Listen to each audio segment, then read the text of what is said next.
Yeah.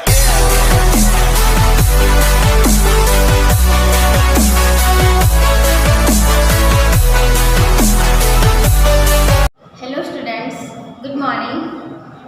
આજે આપણે ગ્રામરનો જે પહેલો યુનિટ ચલાવી રહ્યા છીએ, ધ સિમ્પલ પ્રેઝન્ટ ટેન્સ, એટલે સાદો વર્તમાન કાળ. આ જે સાદો વર્તમાન કાળ છે એમાં કઈ કઈ પ્રકારની ક્રિયાઓનો સમાવેશ થાય છે તે આપણે આગળના લેક્ચરમાં જોઈ ગયા. તો પણ એકવાર આપણે એને રિવાઇઝ કરી લઈએ. ટેવને કારણે થતી ક્રિયાઓ, સ્વભાવને કારણે થતી ક્રિયાઓ, કુદરતી ક્રિયાઓ, ગુજરાતીની કહેવતો, ગણિત વિજ્ઞાનના સિદ્ધાંતો, રોજિંદી ક્રિયાઓ, આ બધી ક્રિયાઓને આપણે સાદા વર્તમાનકાળમાં લખી શકીએ છીએ. ત્યારબાદ આપણે એ પણ શીખી ગયા કે સહાયક ક્રિયાપદ અને મુખ્ય ક્રિયાપદ વચ્ચે શું ફેર છે. What is the difference between the helping verb and the action verb. Action verb એટલે મુખ્ય ક્રિયાપદ અને હેલ્પિંગ વર્બ એટલે સહાયક ક્રિયાપદ. આપણે જોયું કે વાક્યમાં જે શબ્દ આપણને એક્શન થતી બતાવે, ક્રિયા થતી બતાવે, કંઈક કામ થતું બતાવે, તે શબ્દને આપણે મુખ્ય ક્રિયાપદ કહીએ છીએ. દાખલા તરીકે કોઈ વાક્યમાં વોક શબ્દ આવ્યું હોય તો આપણને ખબર પડી જાય કે વોક એટલે ચાલવું, તો ચાલવું એ આપણું મુખ્ય ક્રિયાપદ છે. સ્પીક એટલે બોલવું, રન એટલે દોડવું, લાફ એટલે હસવું, જમ્પ એટલે કૂદવું, રાઇટ એટલે લખવું, રીડ એટલે વાંચવું.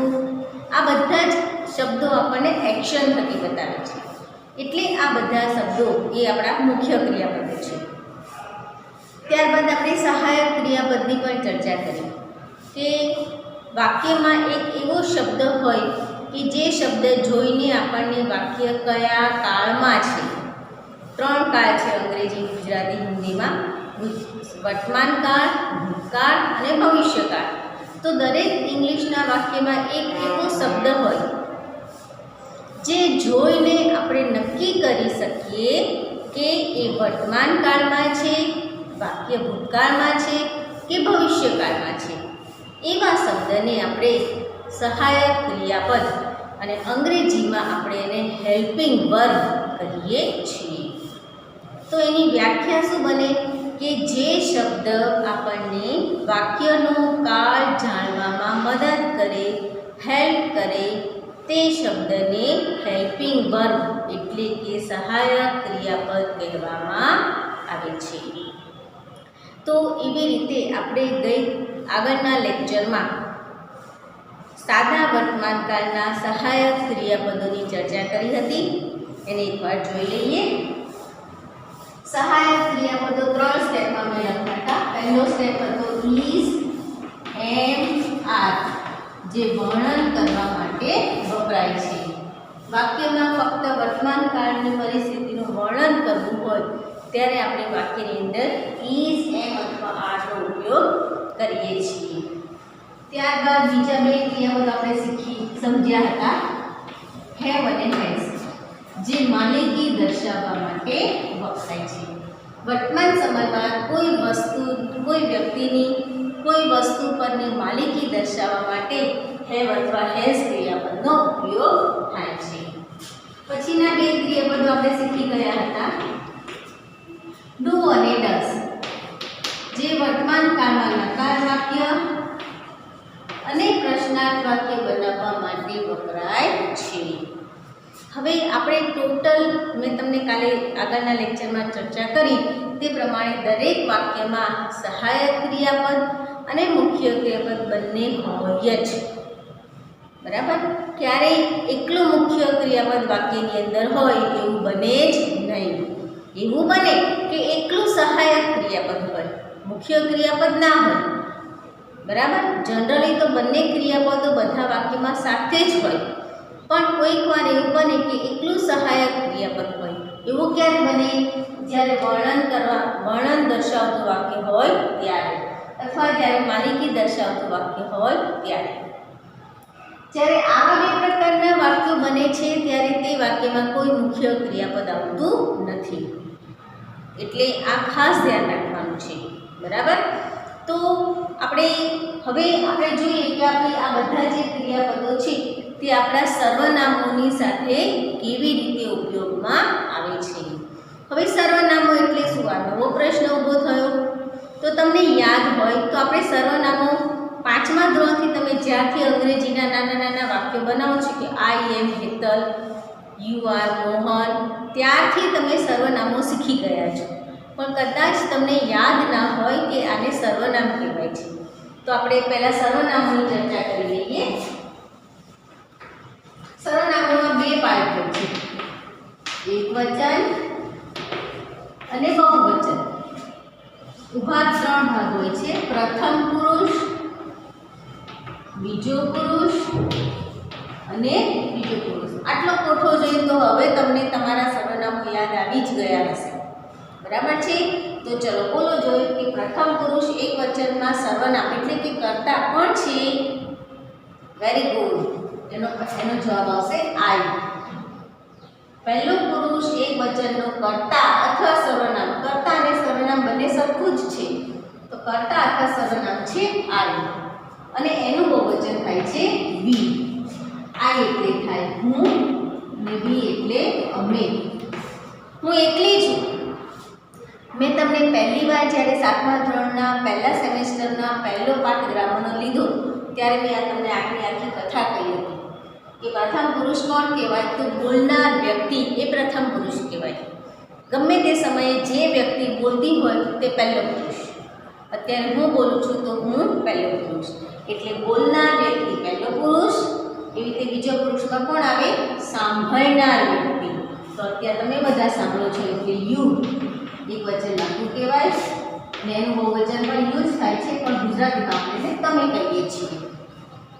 બોલનાર વ્યક્તિ પહેલો પુરુષ, સાંભળનાર વ્યક્તિ બીજો પુરુષ. હવે ત્રીજા પુરુષમાં કોણ આવે? તો આ બોલનાર અને સાંભળનાર ભેગા થઈને જેના વિશે વાત કરે તે ત્રીજો પુરુષ. જેના વિશેમાં તો આપણે ઘણા બધા વિશે વાત કરી શકીએ. હી વિશે વાત કરી શકીએ, શી વિશે વાત કરી શકીએ, ઈટ વિશે વાત કરી શકીએ.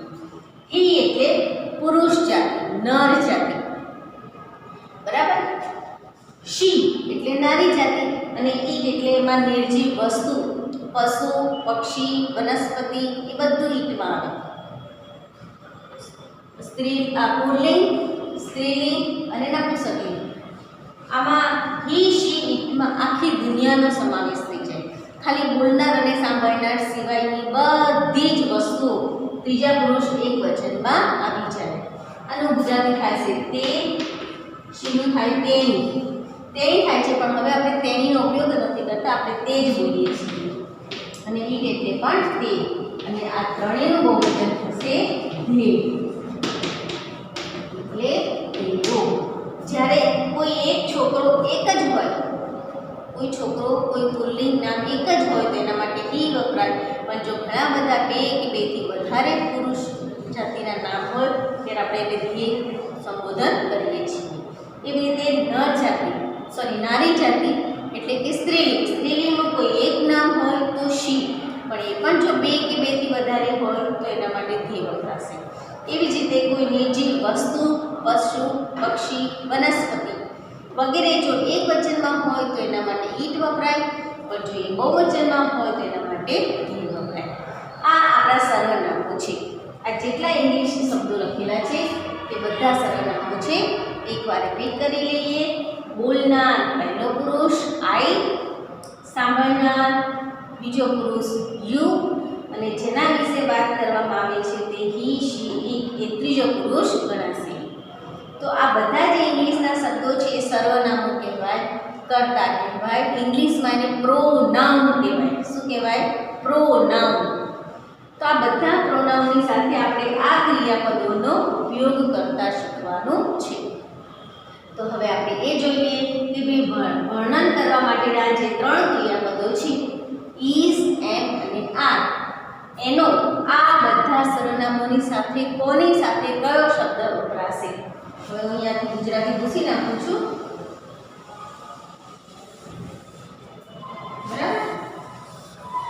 હવે એની સાથે આપણે આ બધા છે ટુ બી ના વર્તમાન કાળના રૂપો. કયા કહેવાય આને?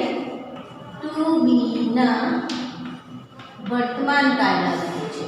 ટુ બી ના વર્તમાન કાળના રૂપો છે ઇઝ, એમ અને આર. એનો આપણે આ સર્વનામોની સાથે ઉપયોગ કરવાનો છે. તો સૌથી પહેલો અહીંયા સર્વનામ છે કરતા છે આઈ. આઈની જોડે ક્રિયાપદ વપરાશે. તમને યાદ છે એટલું તો આઈ એમ એટલે હું છું, બરાબર. પછી આ જે ઇઝ ક્રિયાપદ છે, આ એમ છે ફક્ત આઈની સાથે જ વપરાશે. બીજા કોઈ કરતા સર્વનામની સાથે એમનો ઉપયોગ થતો નથી. પછીનું ક્રિયાપદ છે ઇઝ. ઇઝનો ઉપયોગ આ ત્રણેયની જોડે થશે. હી, શી, ઇટ. ઇઝ તે છે, તેણી છે, તે છે. તો આ ઇઝ ક્રિયાપદનો ઉપયોગ આ ત્રીજા પુરુષ એકવચનના સર્વનામની સાથે જ થશે. બાકી કોઈ કરતા સર્વનામની સાથે થશે નહીં. હવે છેલ્લું બધું છે આર. તો આર એ બહુવચન માટે વપરાતો શબ્દ છે, ક્રિયાપદ છે. એટલે અહીંયા બીની સાથે આપણે આર લખીશું કારણ કે આ બહુવચનનો પાઠ છે. યુ આર, ધે આર, અને એક આ યુ વધ્યો છે એની જોડે પણ આપણે આર વાપરીશું. તો આ રીતે ટુ બી ના વર્તમાન કાળના ક્રિયાપદો એ સર્વનામોની સાથે આ રીતે વપરાશે. આઈની જોડે એમ, હી, શી, ઇટની જોડે ઇઝ, યુ, વી અને ધેની સાથે આર. તો આ તો તમે આટલું તો પહેલેથી તમે થોડું ઘણું શીખેલા છો. છઠ્ઠા ધોરણમાં પણ આવતું હતું, બરાબર. હું છું, અમે છીએ, તું છે, તમે છો, તે છે, તેઓ છે. હવે આ ટુ બી ના વર્તમાન કાળના રૂપો તો આપણે શીખી ગયા. હવે આ હેવ અને હેઝ એનો આપણે આ સર્વનામોની સાથે કોની સાથે કયો વાપરીએ છીએ તે શીખવાનું છે. તો હવે એ પણ આપણે જોઈ લઈએ. આ હેવ અને હેઝ એ ટુ હેવના વર્તમાન કાળના ક્રિયાપદો છે. કોના છે? ટુ હેવના વર્તમાન કાળના ક્રિયાપદો. હવે આ બે ક્રિયાપદોને આપણે આ સર્વનામોની સાથે વાપરવાના છે. સૌથી પહેલા આપણે જે અલગ તરી આવે છે, જે ડિફરન્ટ છે બધા કરતા, એને આપણે શીખી લઈએ. તો આ હી, શી અને ઇટ એ ત્રણેય સર્વનામની સાથે હેઝ ક્રિયાપદ વપરાશે. હી હેઝ, શી હેઝ અને ઇટ હેઝ. આ હેઝ એટલે ની પાસે છે. અહીંયા મેં લખ્યું છે માલિકી દર્શાવવા માટે વપરાય છે. ની પાસે છે, તેની પાસે છે, તેનીની પાસે છે, તેની પાસે છે, બરાબર. હવે બાકીના જેટલા પણ સર્વનામો વધ્યા છે તે બધાની જોડે હેવ વપરાશે. I have, you have, we have, પાછું બહુવચનમાં યુ હેવ અને ધે હેવ. આઈ હેવ મારી પાસે છે, વી હેવ અમારી પાસે છે, યુ હેવ તારી પાસે છે, યુ હેવ તમારી પાસે છે, હી, શી, ઇટ હેઝ તેની પાસે છે. તેની એટલે બોલનાર સાંભળનાર સિવાયની કોઈ ત્રીજી વ્યક્તિની વાત છે. અને તેઓની પાસે છે એ પણ એમના માટે છે બહુવચનમાં કે તેઓની પાસે છે. તો આ પ્રમાણે આપણે ટુ હેવ એટલે કે માલિકી દર્શાવતા સહાયક ક્રિયાપદોને આપણે સર્વનામોની સાથે આ રીતે વાપરી શકીએ છીએ. ફક્ત હી, શી અને ઇટની જોડે જ હેઝ વપરાય છે. બાકીના બધા સર્વનામોની જોડે હેવ વપરાય છે. એક વખત ધ્યાનથી તમે આને જોઈ લો.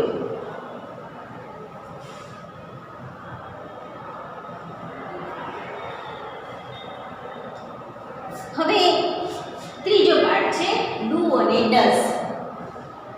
હવે આ બે જે ક્રિયાપદો છે તે નકાર વાક્ય અને પ્રશ્નાર્થ વાક્ય બનાવવા માટે જ વપરાય છે. તો એનો મતલબ એવો નથી કે તે વિધાન વાક્યની અંદર આવતા જ નથી. આવે છે પણ આપણને દેખાતા નથી, અદ્રશ્ય છે, બરાબર છે. આપણે એને જોઈ શકતા નથી. છે ખરા વાક્યની અંદર પણ આપણે જોઈ શકતા નથી. એટલે કે ડુ અને ડઝનો ઉપયોગ આપણે વિધાન વાક્યમાં પણ કરવાનો છે, જેવી રીતે આપણે આ ક્રિયાપદોનો કરીએ છીએ. તો હવે આપણે ડુ અને ડઝને પણ આ સર્વનામોની સાથે કોની સાથે કયું ક્રિયાપદ વાપરીએ તે આપણે શીખી લઈએ. તો હવે હું આ ક્રિયાપદોને અહીંયાથી રફ કરું છું, બરાબર છે. તો હવે ડુ અને ડઝ કયું ક્રિયાપદ આવશે તેની આપણે ચર્ચા કરી લઈએ. વળી પાછું મેં તમને પહેલાં કીધું તેમ કે જે બધાથી ડિફરન્ટ હોય એને આપણે પહેલાં સમજી લેવાનું.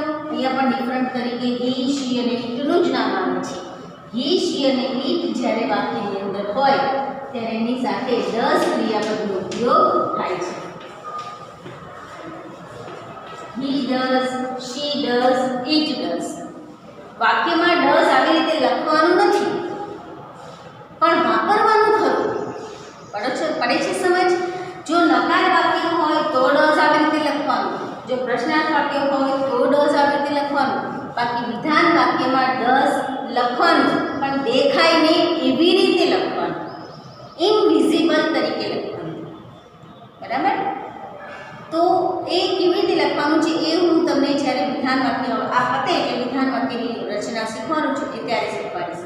અત્યારે તમે એટલું યાદ રાખો કે વાક્યમાં જ્યારે સર્વનામ કે કર્તા તરીકે બીજો પુરુષ એકવચન એટલે કે હી, શી અને ઇટ હોય ત્યારે એની સાથે તમારે ફક્ત ડઝ ક્રિયાપદનો જ ઉપયોગ કરવાનો, લખવાનો પણ દેખાય નહીં તેવી રીતે લખવાનું. અને બાકીના બધા સર્વનામોની સાથે હવે આપણે ડુ ક્રિયાપદનો ઉપયોગ કરીશું. એને પણ આની જેમ જ લખવાનું છે, લખવાનું પણ બતાવવાનું નહીં. વિધાન વાક્ય નકાર વાક્ય હોય તો બતાવવાનું, પ્રશ્નાર્થ વાક્ય હોય તો બતાવવાનું, પણ વિધાન વાક્યમાં બતાવવાનું નહીં.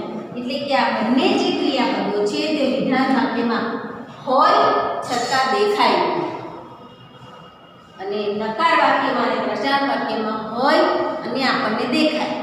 બરાબર? આટલું એકદમ ક્લિયર મગજમાં કરી લેજો. આ બહુ બેઝિક છે, પાયાથી હું આ કાળની ચર્ચા કરું છું. જો એક વખત તમારા મગજમાં કાળ ફિટ થઈ ગયા તો તમને અંગ્રેજી ચોક્કસ આવડી જશે, કેમ કે આના ઉપર જ અંગ્રેજી આધારિત છે. તમારું ગ્રામર સારું હોવું જોઈએ. બરાબર?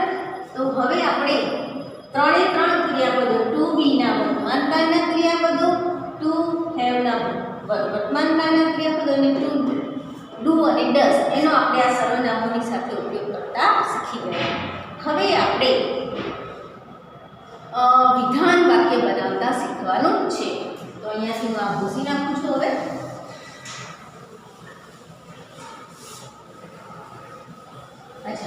હવે મેં તમને જ્યારે આ ક્રિયાપદની ચર્ચા કરી ત્યારે મેં કીધું હતું કે જ્યારે વર્ણન કરતું વાક્ય હોય અથવા માલિકી દર્શાવતું વાક્ય હોય તે વાક્યમાં એક્શન વર્બ એટલે કે મુખ્ય ક્રિયાપદ હોય નહીં. આપણે વર્ણન કરતું વાક્ય લખીએ તો દાખલા તરીકે આઈ એમ એ ટીચર. આ વર્ણનાત્મક છે કે હું શિક્ષક છું. એમાં કોઈ એક્શન થાય છે, કોઈ પણ શબ્દ એવો છે કે જે તમને ક્રિયા બતાવે છે? નથી બતાવતો. તો આ વર્ણનાત્મક વાક્ય છે, એમાં એમ ક્રિયાપદ વપરાયો છે. પછી હું બીજું વાક્ય લખું, હી હેઝ એ કાર. તેની પાસે કાર છે. ની પાસે છે, આ માલિકી દર્શાવે છે. આમાં પણ કોઈ શબ્દ એવો છે કે જે આપણને એક્શન થતી બતાવે છે? તે કારને ધોવે છે, કે ચલાવે છે, એવું કંઈ નથી. ખાલી તેની પાસે કાર છે તો આ માલિકી દર્શાવે છે.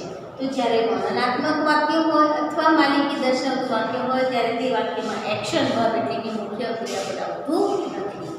હવે આપણે એક એવું વાક્ય લખીએ, આના તો ઘણા બધા બને ને.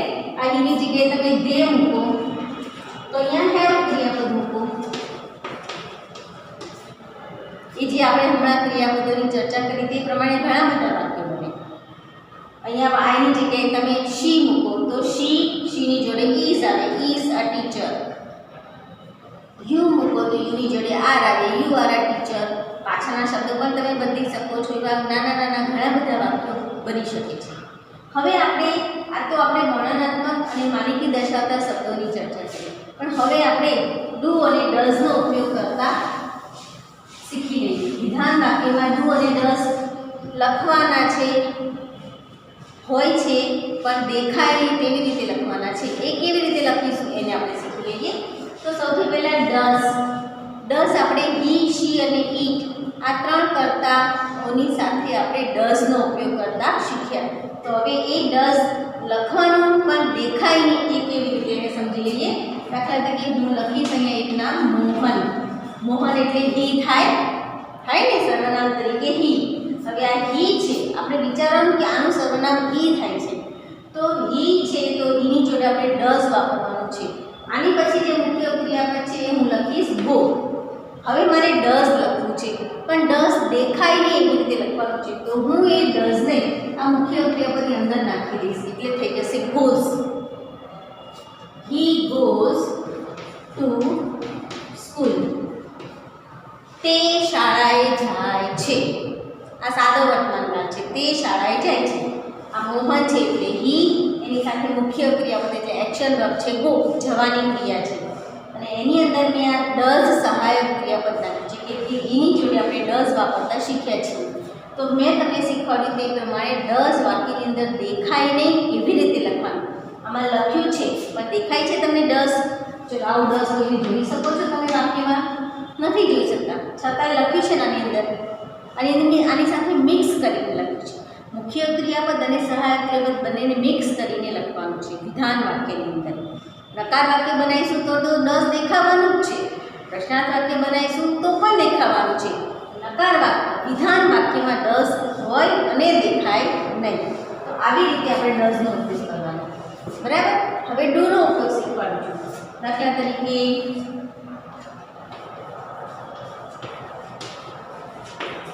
બહુવચનનો ક્રિયાપદ લખીએ ધ બોયઝ. હવે આ ધે થાય ને, બોયઝ છોકરાઓ, એક છોકરો હોય તો હી થાય, પણ ઘણા બધા છોકરા હોય તેમ બહુવચન એમણે અહીંયા લખી દીધું ધે. તો ધેની સાથે આપણે ડુ ક્રિયાપદ વાપરીએ છીએ. હવે ધે પછી હું મુખ્ય ક્રિયાપદ લખીશ રન, ફાસ્ટ. હવે તમને થશે આમાં ડુ તો મેં લખ્યું નહીં, લખ્યું છે આની અંદર ડુ છે. ડુ આપણે લખવાનું પણ દેખાય નહીં તેવી રીતે. આમાં મેં લખ્યું પણ દેખાય છે તમને કોઈને? નથી દેખાતું. એટલે કે સાદા વર્તમાન કાળમાં વિધાન વાક્યની અંદર ડુ અને ડઝ બંનેને મુખ્ય ક્રિયાપદની સાથે મિક્સ કરીને લખવાનું છે. પણ ફરક એટલો જ છે કે ડઝ છે એ ચાલી ખાય છે, આમાં પાછળ ડોક્યું કરે છે બહાર. એનું પૂંછડું, ડઝનું જે પૂંછડું છે એ આપણને અહીંયા દેખાય છે, જ્યારે ડુનું તો પૂંછડું જ નથી એટલે દેખાતું નથી. એનો મતલબ કે આની અંદર ડુ તો છે જ, આની અંદર ડઝ છે, પણ ડઝનું આ પૂંછડું છે ને એ પાછળ દેખાય છે. જ્યારે તમે જે ક્રિયાપદની અંદર ડઝ નાખશો એની પાછળ તમને આવું થોડુંક પૂંછડું દેખાશે, અને જ્યારે ડુ નાખશો ત્યારે સહેજ પણ દેખાશે જ નહીં. તો તમારે વિચારી લેવાનું અને સમજી લેવાનું કે જ્યારે કરતા પછી મુખ્ય ક્રિયાપદ એના મૂળ રૂપમાં હોય ત્યારે સમજવાનું કે એની અંદર ડુ ક્રિયાપદ છે. બરાબર છે. તો હવે આ જે ક્રિયાપદની અંદર આપણે ડઝ નાખીએ છીએ એના કેટલાક નિયમો છે કે ભાઈ કોઈ પણ મુખ્ય ક્રિયાપદની અંદર તમે ડઝ નાખો તો એની પાછળ તમને એસ દેખાય છે કે ઈએસ દેખાય છે, કેટલું પૂછડું દેખાય છે તેની ચર્ચા હવે આપણે નેક્સ્ટ લેક્ચરમાં કરીશું. તો હું એવી આશા રાખું છું કે અત્યાર સુધી મેં જે કંઈ સાદા વર્તમાનકાળમાં એકદમ પાયાથી એકદમ ઝીણી વાત તમને શીખવાડી, સમજાવી, તો હું એવું માનું છું કે હવે પછીથી તમારે કદાચ ગ્રામરમાં કે અંગ્રેજી વ્યાકરણમાં તમને કોઈ તકલીફ નહીં પડે. બહુ સરળતાથી, બહુ જેટલું બની શકે તેટલી સરળ ભાષામાં મેં તમને આ બાબત સમજાવી છે. તો તમે મહેરબાની કરી અને આને બહુ ધ્યાનથી અને સિરિયસલી લેજો, જેથી કરીને તમને આગળ અંગ્રેજી શીખવામાં તકલીફ ન પડે. Thank you.